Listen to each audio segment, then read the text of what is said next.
بسم اللہ الرحمن الرحیم۔ السلام علیکم، میں ہوں عمران احمد اور آپ دیکھ رہے ہیں میرا YouTube channel AIO audio books. پیش خدمت ہے اس کتاب کا اگلا حصہ، تو چلیے شروع کرتے ہیں۔ اشبیلیہ کیمپنگ کی مختلف راحتوں نے جن میں نہانے کا تالاب اور اس میں اچھلتی متناسب اوزان مخلوق سر فہرست تھیں، مجھے انتہائی کاہل الوجود بنا دیا۔ ہر شب مصمم ارادہ کرتا کہ اگلی صبح بہر صورت غرناطہ روانہ ہو جاؤں گا۔ صبح اٹھ کر نہایت اہتمام سے شیو بناتا، تالاب میں ڈبکی لگانے کے بعد کنارے پر نقشہ پھیلا کر غرناطہ جانے کے لیے راستے کا تعین کرنے لگتا، اور پھر تالاب کے پانیوں میں اپنے بدن کی مہک گھولتی کوئی خاتون میرے قریب آ بیٹھتی۔ کیا میں تمہارے قریب لیٹ جاؤں؟ آج دھوپ کتنی خوشگوار ہے، اور یوں میرے نقشے اور روانگی کے ارادوں پر اپنے جسم سے نچڑتا ہوا پانی پھیر دیتی۔ میں حرکت سے منہ پھیر کر اشبیلیہ کے مہربان سورج کی شعاؤں سے نرم آسودگی میں بھیگتا وہیں گھاس پر لیٹ کر اونگنے لگتا۔ ایک خصوصی حیوانی حس کے تحت اس کے خشک ہوتے ہوئے بدن سے اٹھنے والی بو فوراً خبر کر دیتی کہ محترمہ صرف دھوپ میں بدن سینکنے کی خاطر ہی یہاں لیٹی ہیں، یا اس وقت ان کی حیوانی حس بھی میری سطح پر کام کر رہی ہے، اور انہیں بآسانی پچھلے پیر قریبی زیتون کے باغ میں پکنک کے لیے مدعو کیا جا سکتا ہے۔ دوسرے درختوں کی طرح زیتون کے درخت بھی کم از کم اس دنیا میں منہ میں زبان نہیں رکھتے۔ ایک صبح کاہل الوجودی کے ایک ایسے ہی لمحے میں جب میں سوئمنگ کاسٹیوم پہنے تالاب کے کنارے اوندھا لیٹا بیداری اور نیند کے درمیانی مراحل میں جھول رہا تھا، مجھے ایک دم قرطبہ اور اشبیلیہ کے درمیان پڑتے ہوئے اس قصبے کا خیال آ گیا جس کی شکستہ فصیل میں سے اٹھتا ہوا ایک قدیم عربی دروازہ دور سے آسمان کی وسعتوں میں معلق لگتا تھا۔ میں نے فوراً بھیگے ہوئے نقشے کو اپنے سامنے پھیلایا۔ قرطبہ سے اشبیلیہ آنے والی سڑک کے درمیان صرف ایک نام تھا، کرمونا، ایک جانا پہچانا نام جو قرطبہ، اشبیلیہ اور غرناطہ ایسے بھامڑوں تلے میرے ذہن کے کسی نیا خانے میں کسی بجھتے ہوئے اپلے کی طرح دھواں دے رہا تھا۔ کرمونا، امیر عبد الرحمن، خلیفہ منصور، محاصرہ الاولیٰ۔ تاریخ کی زنگ آلود کڑیاں ایک ایک کر کے آپس میں پیوست ہوتی چلی گئیں۔ اموی شہزادہ عبد الرحمن فرات اور اطلس کے درمیان عباسیوں کے سیاہ جھنڈوں کی تاریک موت سے فرار ہو کر اندلس میں وارد ہوا، اور دمشق میں سے اکھاڑ دیے جانے والے بنو امیہ کے تناور درخت کی جڑوں کو اندلس کی زرخیز مٹی سے ڈھانپ دیا۔ اموی عبد الرحمن عباسی خلیفہ المنصور کے ذہن پر ایک بھیانک خواب کی طرح مسلط ہو گیا۔ اس نے بنو امیہ کے اکلوتے شہزادے کو قتل کرنے کے لیے بن مغیث کی سرکردگی میں ایک لشکر اندلس روانہ کیا۔ بن مغیث متعدد شہروں کو زیر کرتا کرمونا کی فصیلوں تک پہنچ گیا اور شہر کو گھیرے میں لے لیا۔ اس کا شکار عبد الرحمن کرمونا کے القصر میں محصور تھا۔ یہ محاصرہ جو الاولیٰ کے نام سے تاریخ میں آیا 2 ماہ تک جاری رہا۔ کرمونا کے بلند قصبے کے گرد میدانوں میں آگ لگا دی گئی۔ فرار کے تمام راستے مسدود ہو گئے۔ بن مغیث کو یقین تھا کہ بھوک سے نڈال ہو کر عبد الرحمن اور اس کے چند ساتھی ہتھیار ڈال دیں گے۔ وہ انتظار کر سکتا تھا۔ ایک شب عبد الرحمن نے اپنے 700 ساتھیوں کو اکٹھا کیا، اپنے دادا حشام کے نقش قدم پر چلتے ہوئے نیام توڑ کر جلتے ہوئے الاؤ میں پھینک دی اور تلوار سونت لی۔ رات کے پچھلے پیر وہ القصر کی چٹان سے اتر کر دشمن پر پل پڑا اور اس بے جگری سے لڑا کہ بن مغیث کی پوری فوج ہراساں ہو کر بھاگ نکلی۔ عبد الرحمن نے بن مغیث اور عباسی سرداروں کے سر قلم کر کے انہیں کافور اور نمک سے حنوط کیا، اور اگلے برس جب المنصور خانہ کعبہ کا طواف کر رہا تھا، ایک اموی سردار نے سیاہ جھنڈے میں لپٹے یہ سر اس کے قدموں میں ڈال دیے۔ المنصور نے بن مغیث کے سر کو چھوتے ہوئے کہا، شکر ہے کہ میرے اور قریش کے اس عقاب کے درمیان ایک سمندر حائل ہے۔ اگر تم فارغ ہو تو میری پشت پر ٹین لوشن سے مالش کر دو۔ پاس لیٹے ہوئے بدن میں حرکت ہوئی۔ کل، میں نے نقشہ سمیٹ کر اٹھتے ہوئے کہا۔ کل؟ وہ اٹھ کر بیٹھ گئی۔ کیا ہم آج پھر زیتون کے باغ میں پکنک منانے نہیں جائیں گے؟ کل؟ اور آج کہاں جا رہے ہو؟ اس نے پوچھا۔ آج مجھے جنگل سے صدا آ رہی ہے۔ مشرقی لڑکے یقیناً پراسرار ہوتے ہیں۔ اس نے سارے لایا اور تالاب میں کود گئی۔ ایک وحشی جانور انسانوں کے درمیان پلنے بڑھنے کے باوجود جب پہلی مرتبہ جنگل سے آنے والی حیوانی آوازیں سنتا ہے تو وہ بے قابو ہو کر اپنے قدرتی ماحول کی جانب لوٹ جاتا ہے۔ کچھ اسی طور اس انجانے قصبے کرمونا کی آواز نے بھی مجھے تالاب کے کناروں پر لیٹی اور زیتون کے باغ میں بھی بعد میں لیٹی راحتوں سے منہ موڑ کر وہاں جانے پر مجبور کر دیا تھا۔ ہمارے ارد گرد زیتون اور مالٹے کے گھنے باغ تا حد نظر پھیلے ہوئے تھے۔ ڈرائیور نے گیئر کو متعدد جھٹکے دیا اور بس ایک بوڑھے مگر باہمت کو پیما کی طرح سست روی اور اطمینان سے بلندی کی جانب رینگنے لگی۔ پہاڑ کی چوٹی پر کرمونا کا قصبہ یوں سمٹا ہوا تھا جیسے طویل اڑان کے بعد ایک پرندہ پر سمیٹے سستا رہا ہو۔ شکستہ فصیل کی آغوش میں لیٹا کرمونا پچھلے پہر کی دھوپ میں ایک ایسی تصویر کی مانند دکھائی دے رہا تھا جس کا رنگ اگرچہ وقت گزرنے سے بھورا ہو چکا ہے مگر گزشتہ حسن کی پرچھائیاں اب بھی دل نشین ہیں۔ بس اس محرابی دروازے کے پہلو میں لمحہ بھر کے لیے رکی جسے میں نے شب کی تاریکی میں منور دیکھا تھا، اور پھر قرطبہ کی جانب ڈھلوان سے اترنے لگی۔ میں کرمونا میں اترنے والا واحد مسافر تھا۔ بائیں ہاتھ پر ایک کلیسا نظر آیا جس کے پہلو میں جیرالڈ کی طرز کا ایک مورش مینار برچھے کی طرح پیوست تھا۔ اندلس کی ان ہزاروں مساجد میں سے ایک جسے ڈھا کر یا عمارت میں معمولی رد و بدل کر کے کلیسا میں بدل دیا گیا۔ البتہ مینار کی خوبصورت ساخت اور معصوم شباہت نے اسے بربادی سے بچا لیا تھا۔ بعض لوگ اس بات پر بے حد برہم نظر آتے ہیں کہ اندلس میں تعمیر کردہ ان مساجد کو کیوں مسمار کر دیا گیا یا انہیں کلیساؤں میں کیوں بدل دیا گیا۔ میرے خیال میں یہ ایک لازمی تاریخی عمل ہے۔ اگر عقیدہ رکھنے والے کسی سرزمین سے ہجرت کر جائیں یا مٹا دیے جائیں تو اس عقیدے کے معبد محض عام عمارتوں میں بدل جاتے ہیں، اور پھر اس کا انحصار مقامی لوگوں کی حصے انصاف پر ہوتا ہے کہ وہ ان عمارتوں کو اپنے عقیدے کے معبدوں میں بدل دیں اور ان کا تقدس برقرار رکھیں، جیسا کہ اکثر اندلس میں ہوا، یا پھر ان میں ڈھور ڈنگر باندھ دیں اور منقش در و بام پر اپلے تھوپ دیں، جیسا کہ ہمارے ہاں ہوا۔ وہ بلند محراب جس کی سرخ اینٹوں میں اگی ہوئی گھاس سبز برف کے گالوں کی طرح نیچے لٹک رہی تھی، باب اشبیلیہ کہلاتی ہے کہ اس کا رخ اشبیلیہ کی جانب ہے، کرمونا کے قدیم قصبے میں داخل ہونے کا واحد راستہ۔ سیاہ لباس میں لپٹی ایک پستہ قد بوڑھی عورت ہاتھ سینے پر باندھے سر جھکائے دروازے سے باہر نکل رہی تھی۔ مخصوص سیاہ لباس میں لپٹی ایک ایسی بوڑھی عورت جو آپ کو ہسپانیہ کے ہر شہر، قصبے بلکہ ویرانوں میں بھی اسی طرح ملے گی۔ کہیں بھی نظر اٹھا کر دیکھ لیجئے، سیاہ پوش، پستہ قد، ہاتھ سینے پر باندھے، سر جھکائے، ایک خوش لباس نوجوان گدھے پر اس رعونت سے بیٹھا چلا آ رہا تھا جیسے وہ الفا رومیو کے تازہ ترین ماڈل پر سوار ہے۔ ہسپانیہ کے پسماندہ دیہات میں گدھا ایک اسٹیٹس سمبل ہے، یہاں تک کہ کھاتے پیتے لوگ بھی موٹر سائیکل خریدنے کی نسبت سواری کے لیے کسی عمدہ نسل کے گدھے کو ترجیح دیتے ہیں۔ گدھوں کے لیے اس پرشوق جذبے کی وجوہات کے بارے میں جب میں نے ایک صاحب حیثیت کشتالوی دہقان سے پوچھا تو اس کا جواب بھی وہی تھا جو ایک مرتبہ بچپن میں میرے پھوپھی زاد بھائی نے مجھے منڈی بہاؤدین کے قصبے وریانہ میں گھوڑے اور شیورلیٹ کے درمیان موازنہ کرتے ہوئے دیا تھا۔ وقت گھوڑا تے شریکاں دے پٹھے دتھے تے بھی پل ویندا ہے، پیٹرول دی کائی لوڑ نہیں تے نالے واہناں دے وچ گھوڑا بجدا ہے، شیورلیٹ شودی دا اتھے کی کام۔ بابے اشبیلیہ کے اندر داخل ہوتے ہی دائیں ہاتھ پر 2-3 ایسی دیہاتی قسم کی دکانیں ہیں جن پر گکھڑ منڈی کے بازار میں واقع اپنے دوست شیخ فتو کی ہٹی کا گمان ہوتا ہے۔ سستی کریم کی شیشیاں، نالے پراندے، بال صفا پاؤڈر، نا تراشیدہ پتھروں کی ایک ڈھلوان، سڑک کے دونوں جانب کوٹھڑی نما سفید مکانوں کی قطار بلند ہوتی ہوئی قصبے کے آخر تک چلی گئی تھی۔ شاید کسی مذہبی تہوار کی آمد تھی۔ اکثر مکانوں کے باہر نوجوان لڑکیاں اور بچے کلئی سے لبریز تشلوں میں کوچیاں ڈبو کر دیواروں پر سفیدی کرنے میں مشغول تھے۔ میں پاس سے گزرتا تو وہ ایک ہاتھ کولوں پر جما کر کسی بینڈ ماسٹر کی طرح دوسرے ہاتھ میں کوچی تھام کر میرا جائزہ لینے لگتیں۔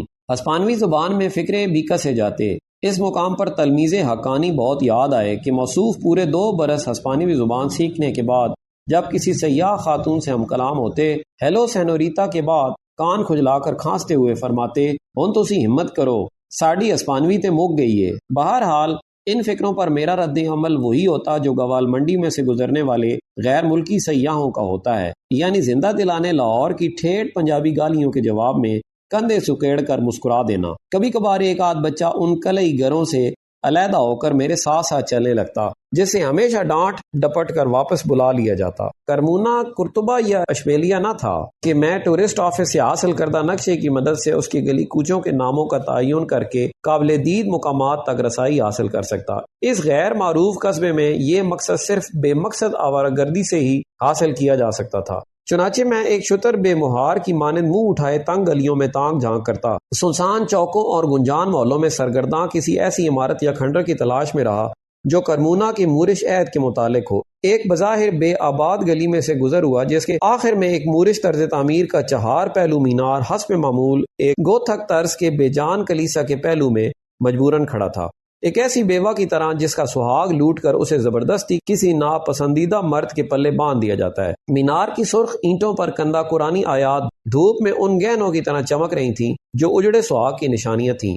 کلیسا کے آہنی دروازے پر پڑا زنگ آلود قفل اس بات کی گواہی دے رہا تھا کہ یہ عمارت عرصہ دراز سے عبادت کے لیے استعمال نہیں ہوئی۔ کلیسا کے عقب میں ایک تنگ گلی بلندی کی جانب جا رہی تھی، یہاں بھی ہو کا عالم تھا۔ مکانوں کے بوسیدہ کواڑ ہوا کے زور سے ہلتے تو ایسی جدی آوازیں آتی جیسے کوئی اناڑی وائلن کے تاروں پر بے دردی سے گاز چلا رہا ہو۔ تھوڑی دور چلنے کے بعد گلی کے عین وسط میں ایک گرتی ہوئی محراب نے میرا راستہ روک لیا۔ میں نے واپس جانے کے بجائے اندر جھانکا۔ ایک کچی دیوار کے سائے میں ایک منحنی سی بڑھیا چرخے پر جھکی آہستہ آہستہ سود کاٹ رہی تھی۔ میرے قدموں کی آہٹ سن کر اس نے سر اٹھایا اور کچھ دیر مجھے اپنی پچکی ہوئی آنکھوں سے گھورنے کے بعد آسمانوی زبان میں کچھ کہا۔ میں نے لا علمی کے اظہار کے طور پر کندھے اچکائے اور ہاتھ کے اشاروں کی مدد سے پوچھا، کیا یہ گلی بند ہے؟ وہ تھوڑی دیر اسی حالت میں بیٹھی سارے ہلاتی رہی اور پھر چرخے پر ہاتھ رکھ کر کھڑی ہو گئی، مگر اس عمل سے اس کے قد میں کوئی اضافہ نہ ہوا۔ چرخے کے پیچھے کھڑی 3-4 فٹ کی اس بڑھیا کو دیکھ کر یوں لگا جیسے جنوبی افریقہ کی کسی وحشی قبیلے کے وش ڈاکٹر نے اس پر جادو کر کے مختصر کر دیا ہو۔ اس نے میری حیرت کو بھانپ لیا اور سر کے اشارے سے اپنے پیچھے آنے کو کہا۔ وہ بھیڑ کے ایک نوزائیدہ بچے کی طرح اچک اچک کر صحن میں چلتی ہوئی مجھے مکان کے پچھواڑے میں ایک دروازے کے پاس لے آئی۔ قد کی مناسبت سے دروازے کی کنڈی صحن کی سطح سے صرف 2 فٹ بلند تھی۔ کنڈی کھول کر اس نے مجھے باہر جانے کو کہا۔ دوسری طرف ایک بارونق سڑک تھی جو ایک ایسے بلند محرابی دروازے پر ختم ہوتی تھی جو باب اشبیلیہ سے کئی گنا بڑا تھا۔ کاساوے مورو، اس نے گڑیوں ایسے ننھے منھے ہاتھ ہلا کر اشارہ کیا۔ میں نے کچھ نہ سمجھتے ہوئے بھی اس کا شکریہ ادا کیا اور سڑک پر اتر گیا۔ کرمونا کی حفاظتی فصیل میں واقع یہ عظیم الشان دروازہ بھی عربوں کا تعمیر کردہ تھا۔ ایک درمیانی عمر کی عورت اپنے ہاں کے دال اور کھیلیں بیچنے والوں کی طرح ایک بانس کے دونوں سروں پر پانی کے ٹین لٹکائے چلی آ رہی تھی۔ میرے قریب پہنچنے پر وہ سانس لینے کو رکی اور پھر دروازے کی طرف اشارہ کر کے کہنے لگی، کاساوے مورو۔ مورو اسپانوی زبان میں مور یا عرب کو کہتے ہیں۔ ٹھگنی بڑھیا کی طرح وہ بھی میری شکل و شباہ سے جان گئی تھی کہ میں کوئی مشرقی سیاح ہوں جیسے موروں کے عہد کی کسی عمارت یا جگہ کی تلاش ہے۔ شاید اس سامنے والے بلند دروازے کو ہی کاساوے مورو کے نام سے پکارا جاتا تھا۔ میں تصدیق کرنے کے لیے آگے بڑھا۔ محراب کے نیچے چند بچے ایک دائرے کی صورت میں کھڑے تالیاں پیٹ رہے تھے۔ ان کے درمیان ایک لڑکا ماتھے پر بکری کے 2 سینگ باندھے کبڑا ہو کر بل کی مانند کسی دوست کی جانب بڑھتا جو بل فائٹر کے انداز میں نہایت سنجیدگی سے پنجوں پر گھوم کر وار بچا جاتا۔ ان بچوں میں سے اکثر کے خد و خال مشرقی دکھائی دیتے تھے۔ شاید بنو برزال قبیلے کے خون کی آمیزش تھی جو عربوں کے عہد میں کرمونا میں آباد تھے۔ مجھے دیکھ کر وہ بل فائٹنگ بھول گئے اور تمام کے تمام میرے گرد اکٹھے ہو گئے۔ مورو مورو، سب نے شور مچا دیا۔ ہیلو تورو، میں نے مسکراتے ہوئے سینگوں والے لڑکے کی طرف ہاتھ بڑھا دیا۔ ہیلو سینیور مورو، وہ انتہائی گرمجوشی سے ہاتھ تھامتے ہوئے بولا۔ اس لڑکے کے رنگ ڈھنگ اور طرز تکلم میں بے پناہ سنجیدگی تھی، پر اعتماد اور مغرور چہرہ جسے دوسری یورپی اقوام مغرور ہسپانوی چہرہ کا نام دیتی ہیں۔ کاساوے مورو، میں نے دروازے کی چوکھٹ پر ہاتھ رکھ کر پوچھا۔ ناوا ناوا، سب لڑکوں نے کورس میں جواب دیا، اور پھر میرے تازہ ترین دوست یعنی نکلی بل نے میرا ہاتھ تھاما اور مجھے دروازے کی دوسری جانب لے آیا۔ دروازہ ایک ایسی بلند فصیل کے سینے میں گڑا تھا جو پورے کرمونا کو اپنے اندر چھپائے ہوئے تھی۔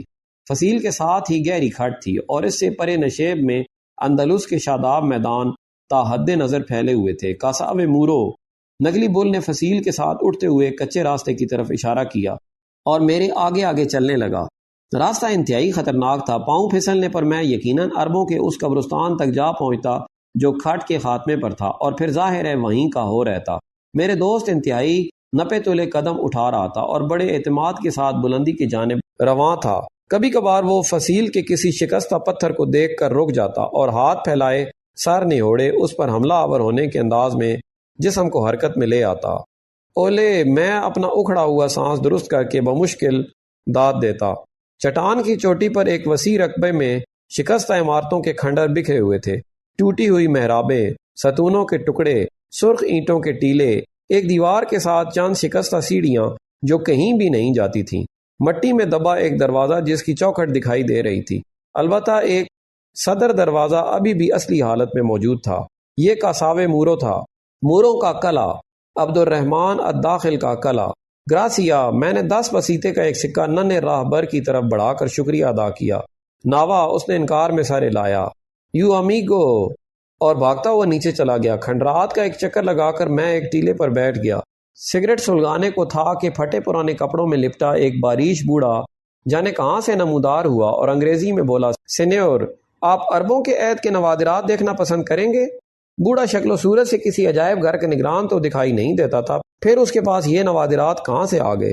میں نے اسے ایک سگریٹ دیا اور پوچھا، کہاں ہیں؟ میرے پیچھے چلے آؤ، اس نے آہستہ سے کہا۔ کھنڈروں کے ساتھ جو ایک گہری گھاٹی تھی، اس کے ایک کنارے پر بوڑھے کا جھونپڑا تھا۔ وہ مجھے اندر لے گیا اور کچے فرش کے درمیان میں کھدے ایک گڑھے میں ہاتھ ڈال کر ایک گٹھڑی نکال لایا۔ 100% درست نوادرات، اس نے گرہ کھولتے ہوئے کہا۔ 2 زنگ آلود تلواریں، ایک خنجر، نیزے کی ایک انی، چند کلہاڑے۔ میں رات کو عبد الرحمن کے قلعے کے کھنڈر کھودتا ہوں، اس نے سرگوشی کی، بالکل اصلی ہیں۔ یہ ہتھیار یقیناً پرانے تھے اور تلواروں کی ہلال نما ساخت سے اندازہ ہوتا تھا کہ عرب عہد کے ہی ہیں۔ خنجر کے زنگ آلود دستے پر بھی عربی میں ایک فقرہ کندہ تھا۔ ان کی قیمت کیا ہے؟ میں نے پوچھا، کیونکہ اس قسم کے کردار کھنڈر کھود کر نوادرات بیچنے کا کاروبار کرتے ہیں۔ قیمت؟ وہ ہنسنے لگا اور پھر میرے سگریٹ سے ایک گہرا کش لگا کر بولا، میں انہیں بیچتا نہیں، یہ میرا عجائب گھر ہے، انہیں بیچ دوں تو کھاؤں کہاں سے؟ 50 پسیتے، اس نے ہتھیلی پھیلا دی، میرا عجائب گھر دیکھنے کی فیس۔ میں نے اسے 50 پسیتے دیے تو اس نے گٹھڑی سمیٹ کر پھر گڑھے میں دبا دی۔ وہ مجھے واپس کھنڈرات تک چھوڑنے آیا۔ میں نے اس کا شکریہ ادا کیا اور جاتے ہوئے ایک اور سگریٹ دے دیا۔ تھوڑی دیر میں سورج غروب ہونے کو تھا، چنانچہ میں نے ایک پتھر پر کھڑے ہو کر چند تصاویر اتاری اور پھر وہیں بیٹھ کر سگریٹ پینے لگا۔ میرے نیچے میلوں تک پھیلے ہوئے اندلس کے سرسبز میدانوں میں ایک طویل بل کھاتی ہوئی سڑک لیٹی تھی۔ سڑک پر قرطبہ سے آنے والی بس ایک ناقص میکانکی کھلونے کی طرح رک رک کر دھیرے دھیرے رینگ رہی تھی۔ وادی کاربونیس کے اس وسیع و عریض میدان میں صرف ایک گھر نظر آ رہا تھا، پیلی دھوپ میں چمکتا سفید اندلسی گھر۔ اسی میدان میں بن مغیث کی افواج کے خیمے بکھرے اور راتوں کو ان کے درمیان الاؤ روشن ہوئے۔ اس قلعے کے روزنوں میں سے روشنی اندر آتی تو عبد الرحمن کے ساتھیوں کے دل بجھ جاتے۔ جس پتھر پر میں بیٹھا تھا یقیناً اسی کے نواب میں کھڑے ہو کر ایک شب عبد الرحمن نے سامنے میدان میں پھیلے خیموں کو دیکھ کر بالآخر اپنی میان توڑ کر پھینک دی تھی، اور سرخ بالوں والا اموی شہزادہ اسی گھاٹی سے نیچے اترا اور اس کی تلوار کے ٹکراؤ سے پوری وادی گونجنے لگی۔ مگر آج ان میدانوں میں مکمل سکوت تھا، سوائے قرطبہ سے آنے والی بس کے انجن کی آواز کے جو لمحہ بلمحہ قریب تر ہوتی جا رہی تھی۔ مجھے اسی بس پر واپس اشبیلیہ جانا تھا۔ جب میں کاساوے مورو سے نیچے اترا تو شام ہو رہی تھی اور کرمونا کی چٹان کا سایہ آہستہ آہستہ بڑھتا ہوا سرسبز میدان کو اپنی لپیٹ میں لے رہا تھا۔ اشبیلیہ جانے والی بس جسے میں پوری دوپہر اس وسیع میدان میں رینگتے دیکھتا رہا تھا، پورے 8 بجے کرمونا کی چٹان سے اتری۔ سورج غروب ہو چکا تھا، زمین کا رنگ نظروں سے اوجھل ہو رہا تھا۔ دونوں اطراف شفق کی روشنی میں نہائے زیتون اور مالٹے کے باغ گزر رہے تھے۔ ہوا میں اسپین کی شرابوں کا اثر تھا، ان کی اتنی کے جسم کو صرف چھوئے۔ دور افق پر صرف ایک گھڑ سوار کی شبیہ دکھائی دی، ایک اور ڈان کے کھوتے، رانائیوں کی تلاش میں، محبتوں کا متلاشی۔ میری طرح زیتون کا ایک اور باغ گزرا، درمیان میں ایک خاموش گھر، پاتیوں میں کھجور کے درخت۔ بس کھڑی ہوتی تو ارد گرد پھیلے باغوں میں سرسراہٹ سی سنائی دیتی، جیسے ہوا زیتون کے درختوں میں چپکے سے دبے پاؤں چل رہی ہے۔ کیا اندلس کی شامیں آج سے سینکڑوں برس پیشتر بھی ایسی ہی سحر انگیز تھیں؟ اگر تھیں تو تبھی لوگ ان شاموں پر فدا ہوئے اور یہیں کے ہو رہے جب تک کہ نکالے نہ گئے۔ اب تک کے لیے اتنا ہی، ملتے ہیں اگلی ویڈیو میں۔ اپنا خیال رکھیں اور ہمارے اس چینل کا بھی۔ اللہ حافظ۔